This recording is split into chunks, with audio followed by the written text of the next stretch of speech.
داستان یک جوان از افغانستان. عشق در سایه. قسمت 4. دوباره به دکان برگشتم. همین که وارد دکان شدم، دختری را دیدم که از دکان به بیرون می رفت. ولی دقیق نمی توانستم تشخیص بدهم که این همان دختر باشد. پدرم با مجرد دیدن من گفت: شریف، خیرت باشد. چه شده که امروز بیقراری و راه و بیراه می روی؟ دختر با صدای پدرم خودش را گشتاند و من را دید. او برگشت و گفت: کاکا جان، ساجق دارین؟ پدرم گفت: نه جان کاکا، ساجق نداریم. بایدم باشه تا بیارم. یگان وقت مشتریا درباره ساجق پرسان میکنن.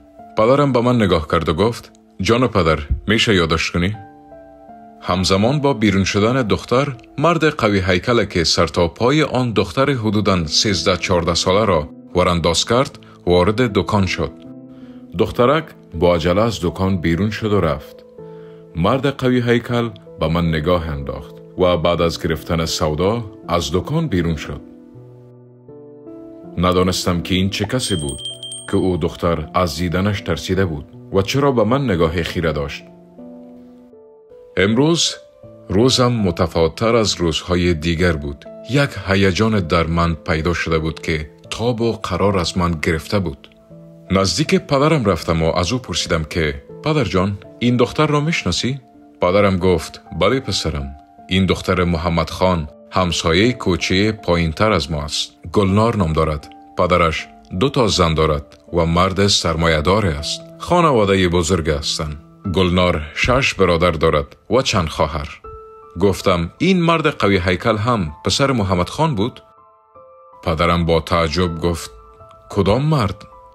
گفتم: همین مرد که صابون خرید. پدرم گفت: نه، محمد خان خودش شاید 50-55 ساله بیشتر نباشد. این مرد را من هم نمیشناختم و بار اول بود که به دکان آمده است. من و پدرم هر دو به فکر فرو رفتیم. این مرد چه کسی بوده باشد و از گلنار دختر محمد خان چه می خواهد؟ گفتم: پدر جان، گلنار خیلی ترسیده بود و فرار کرد. پدرم گفت: من هم متوجه شدم و دیدم گلنار ترسیده بود.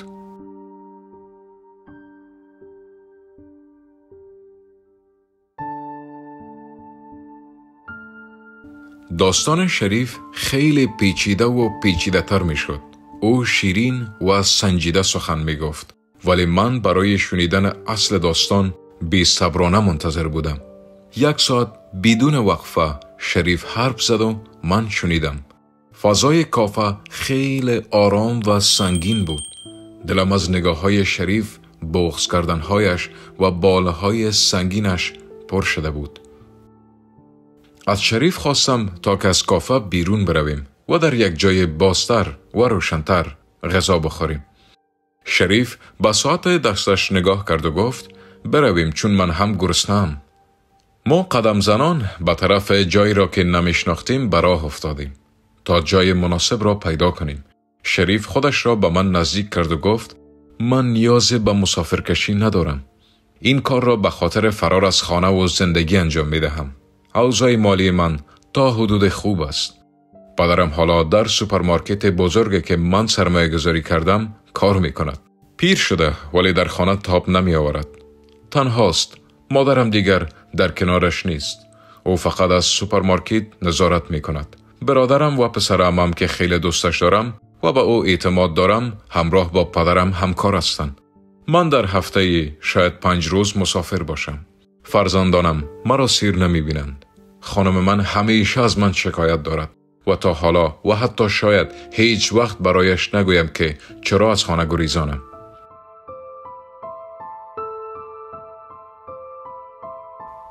بالاخره بعد از چند دقیقه راه گشتن به یک رستوران نه چندان مدرن رسیدیم.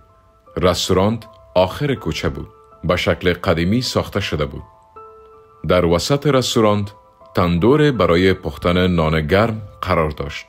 1 نفر در آنجا مصروف نان پختن بود. من و شریف کنار آن تندور در داخل رستوران ایستادیم. یاد و خاطرات زمان کودکی ما در آنجا زنده شد. این رستوران بیشتر روی غذاهای سنتی مثل شوربا، کله‌پاچه، آش و دوغ و دیگر غذاهای محلی تمرکز کرده بود. ولی در عین حال فضایش باز و روشن بود. روی تخت چوبی که با فرش گلیم و پشتی‌های قالینی تزیین شده بود نشستیم. چون گرسنه بودیم با عجله غذا سفارش دادیم و غذا خوردیم. غذای ما چاینکی با دوغ بود.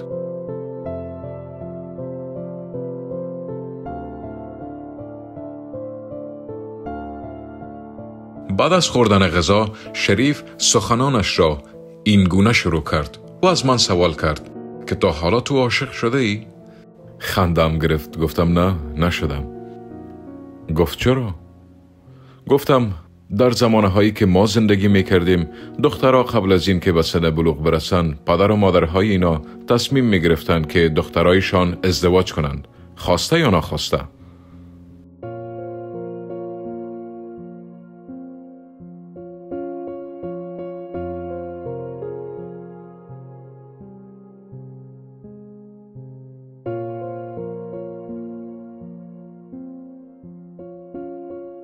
شریف ادامه داد که من نمیدانستم که عشق چیست و چگونه است.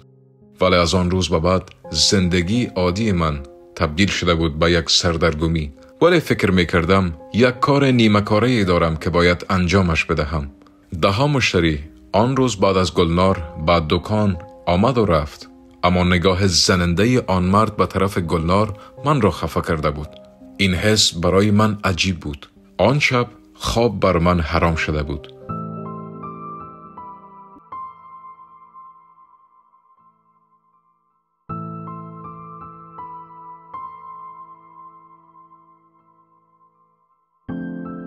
از گلنار بگویم، دختر میان قد اما رسا، چشمان کوچک و رنگی، ابروان کمرنگ، گردن بلند و شانه های استخوانی، موهایش همیشه حلقه حلقه و برق میزد.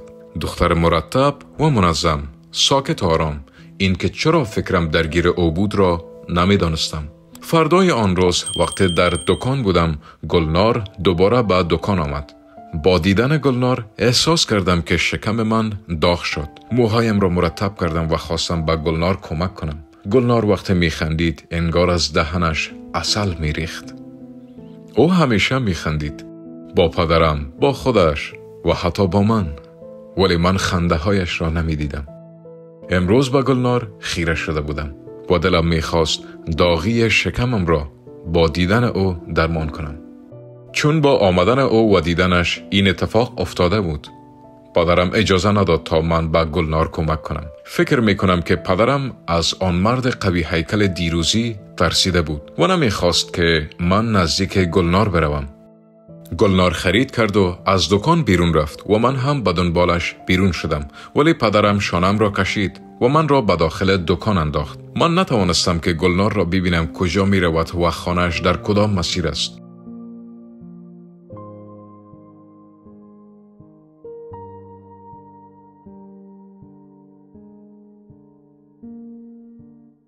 روزها می گذشت و زندگی همین گونه جریان داشت.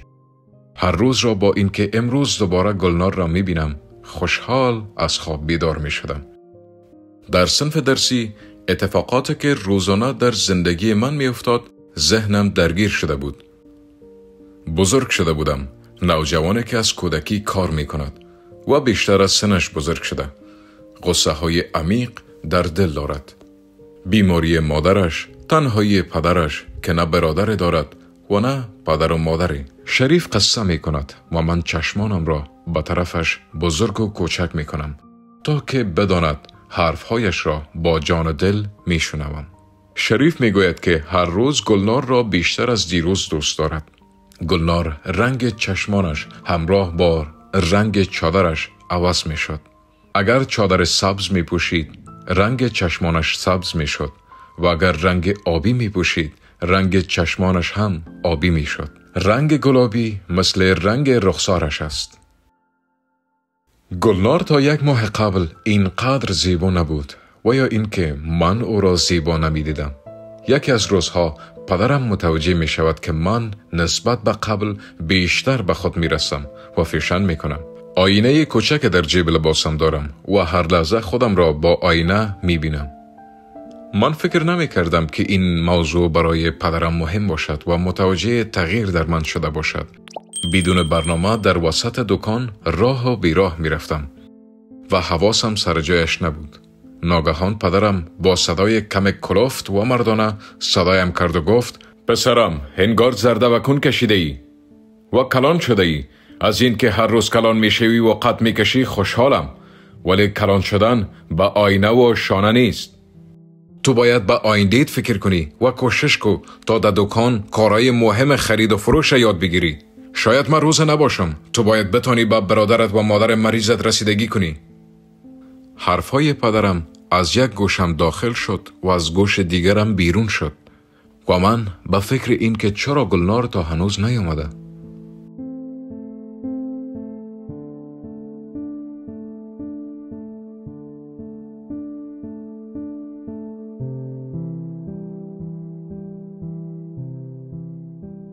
چند روزی بود که من برای جلب توجه بیشتر گلنار در وقت خرید با او بعضی از مواد را اضافه می دادم. این موضوع را پدرم نمی دانست. بعضی روزها یک دسته گشنیز و یا چند دانه پیاز کچالو را با او اضافه می دادم. هر زمانی که او را می دیدم قند در دلم آب می شد و احساس می کردم او هم دوستم دارد. داغ شدن شکم من با وقت دیدن گلنار به عادت تبدیل شده بود. احساس می کردم که اگر نزدیک گلنار بشوم شاید او را حس کنم. مهر گلنار هر روز و هر ساعت بیشتر و بیشتر می شد و با سلول وجودم او را می یافتم. با یاد او می خوابیدم و بیدار می شدم. نسبت به مادرم کم بی‌اعتنا شده بودم. بهانه می گرفتم، به دور خودم می چرخیدم. از گلنار هم هیچ عکس‌العملی که نشان دهد چقدر دوستم دارد را ندیده بودم. شب را دیر می خوابیدم و صبح را دیرتر بیدار می شدم. بعض وقتها به مکتب دیر می رسیدم. شکایت مادرم از من بلند شد. برادرم می گفت شریف در مکتب به من توجه ندارد. پدرم می گفت این بچه اشپرک شده. خلاصه اوضاع من چنین شده بود. ولی گلنار را نمی دانستم. وقت شریف این سخنان را می زد احساس پشیمانی در چهره‌اش پیدا بود. اخمهایش در هم و نگاهش بیرو.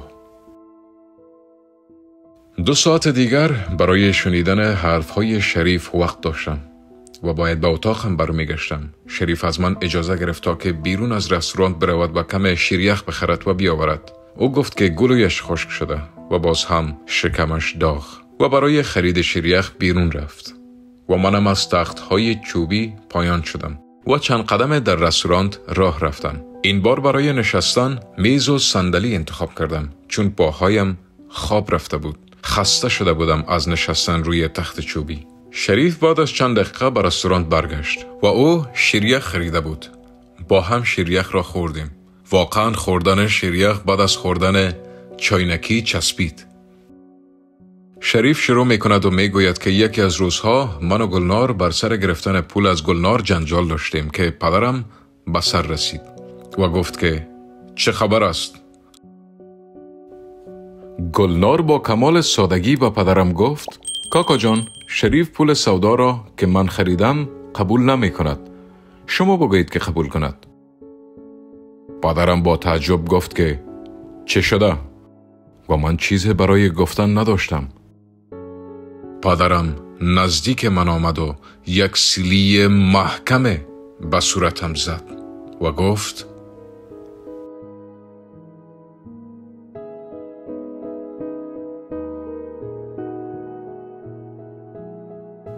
پایان قسمت 4. برای شنیدن ادامه داستان پادکست افغانستان را سابسکرایب کرده و زنگوله را فشار بدهید تا وقت ما ادامه داستان را اپلود میکنیم یوتیوب شما را با خبر بسازد. تشکر از وقتتان.